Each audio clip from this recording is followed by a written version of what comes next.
Good morning, everyone. Good morning, Rabbi. We're learning Mishnah Kesubos, Parak Aleph, Chapter 1, Mishnah Tes, Mishnah 9.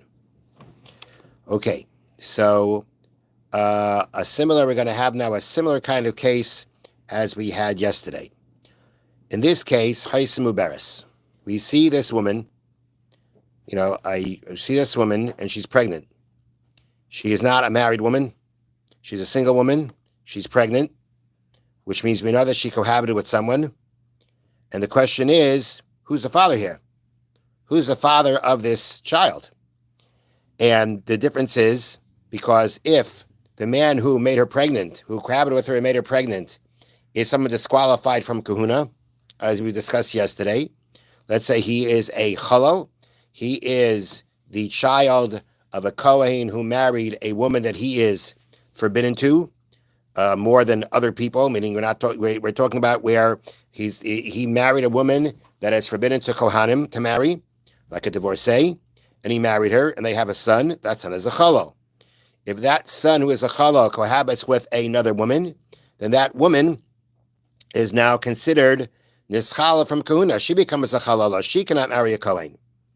So so we want to know who's the father, because if the father is a chalal, then it's going to come out that this woman has become disqualified from marrying a kohen, and her daughter, and the girl, let's say the child comes up being a daughter, then the daughter will be a halala, because the child of a halal is a halala, and therefore, if the daughter of a halal is a halala, and she cannot marry a kohen.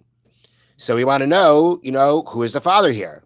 If let's say the father is a mamzer, right? Let's say the father is a mamzer.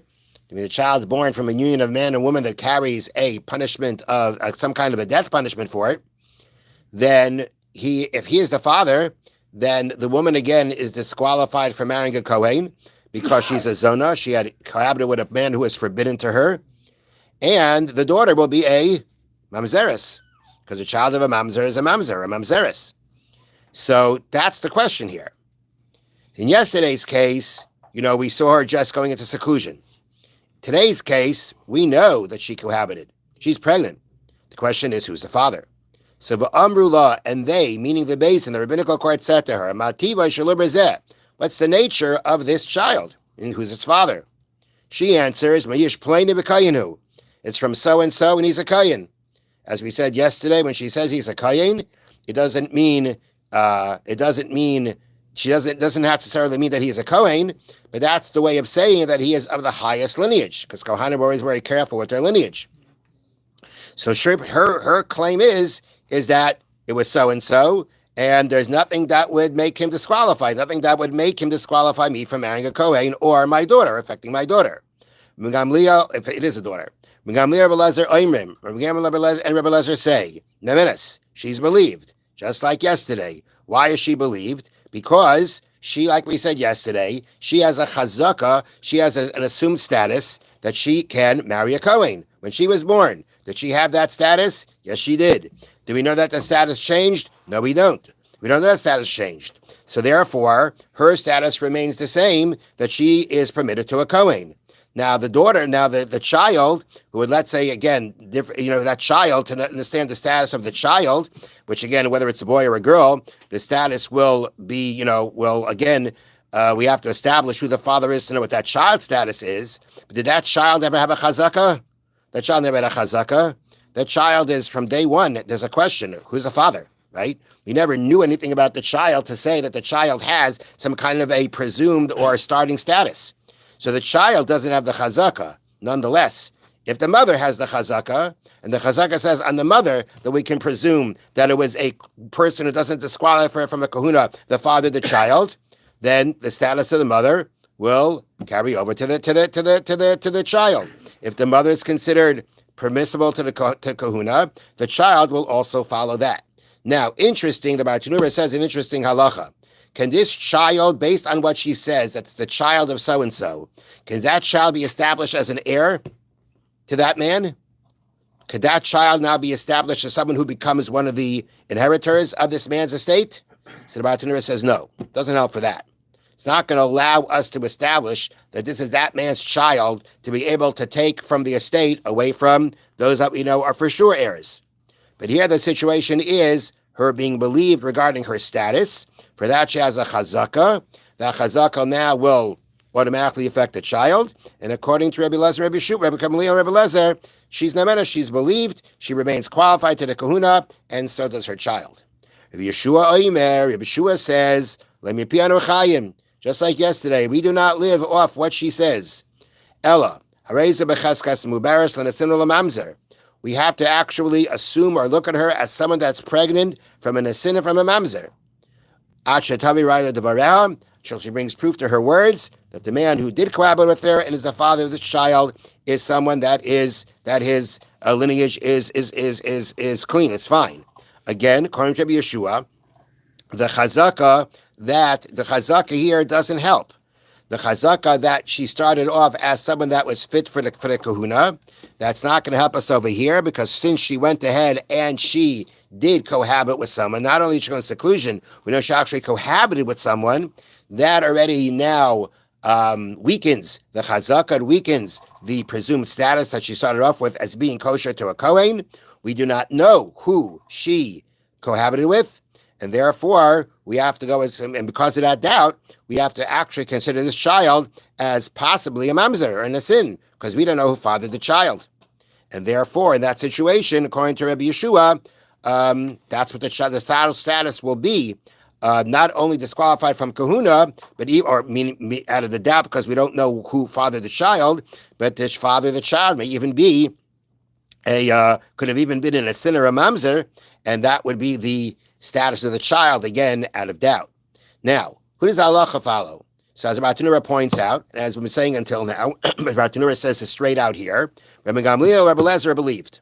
The halacha follows Rabbi Gamliel, Rabbi Lezer, which means she's believed. If she says that the father of the child was someone that is fine, his lineage is fine, then she is allowed to go ahead. She may marry. She's believed to say that she is qualified to marry a kohen and that her child status is fine. Practically speaking, that is only b'de'evid. That's only after the fact. I mean, she marries a kohen, we're not going to take her away from him. But lachatchila, initially, initially we say she should not marry a kohen. That's what we say initially. Initially we say she should not marry a kohen. Whether we're talking about the Mishna before when she went into seclusion, whether we're talking about that she's pregnant, in both these cases, lachatchila, she should not marry a kohen. We're not going to necessarily, I don't know if we're going to, what we do with the child. Will we say that lachatchila initially treat the child like a mamzer? I don't know if we would do that. But regarding the idea of her permissibility to marry a kohen, the halacha that we say she can be married to a kohen is after the fact. If she married a kohen doesn't have to divorce her. However, if lachatchila initially to go in and get married, that we do not do relying on this chazak or relying on the Mishna saying. Is there a situation where she could actually marry lachatchila? She should actually go and initially marry a kohen in such a circumstance? So for that, let's wait for tomorrow's Mishnah, and based on tomorrow's Mishnah, we will see when that case will be. But there are situations where she could marry a kohen lachatchila. Okay, I see that you're very disappointed.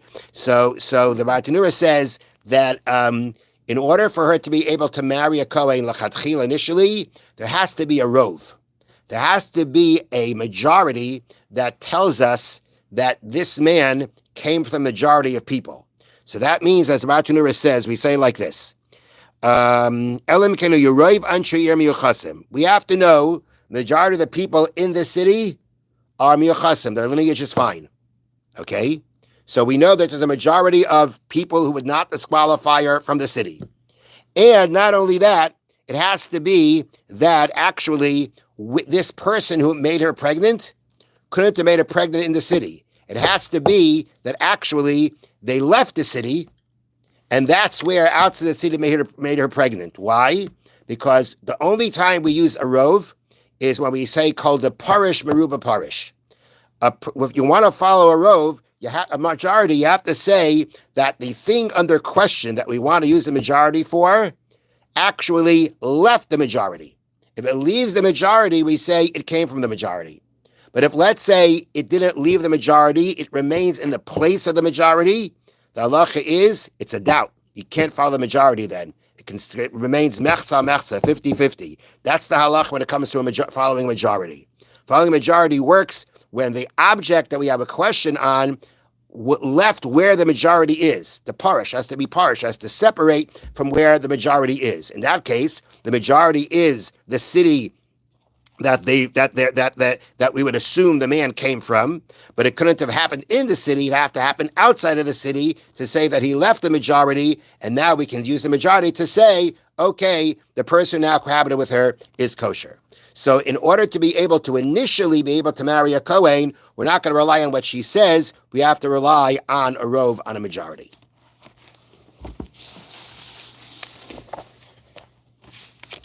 Okay, now, so the Chofetz Chaim was talking about a situation where you hear rechilas from someone, that someone wants to do something to you, someone wants to hurt you, that or somebody, it's coming from someone that is believed by you like two people. You trust him like two witnesses. No doubts. You have no doubts in what he says. So the Chofetz Chaim said that in a situation where what he's telling you is something you can use for the future to protect yourself, because he says so-and-so wants to hurt you, and now you can use that to protect yourself, you're allowed to believe it. Now, but if, let's say, it's not relevant to anything, you're not allowed to believe it. Now, even in the situation where it helps to believe, Hanimili de kimle begavei dishahu tuva. Hanimili de kimle begavei dishahu tuva. The hainu shemaker heite v'seva ishahu shenemeshaka b'shem oifen v'nemegazim b'davar.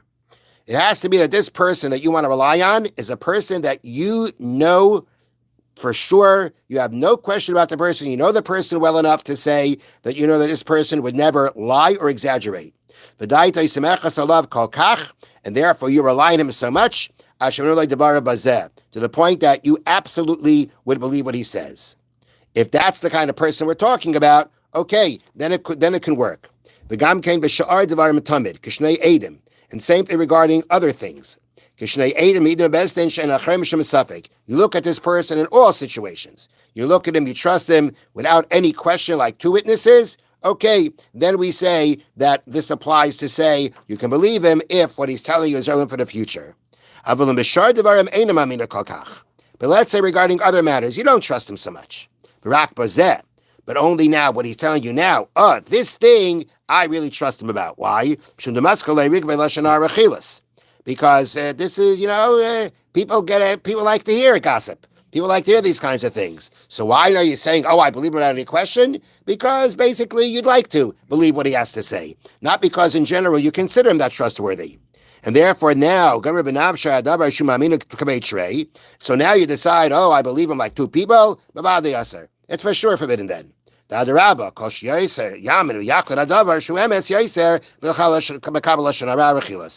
the more, if let's say this is not really a person you trust, but now you want to say you trust him, if you actually believe him, then that's really going to be a serious form of accepting Lashon Hara and Rechilas. So therefore, the only time there's some kind of possible leniency by a person you trust like two people to accept what he's saying is only where you trust him in all matters as like two witnesses. But if you don't, then saying, right, for this I do trust him, that already is not going to work to be able to believe him. Have a wonderful day. Thank you, Rabbi.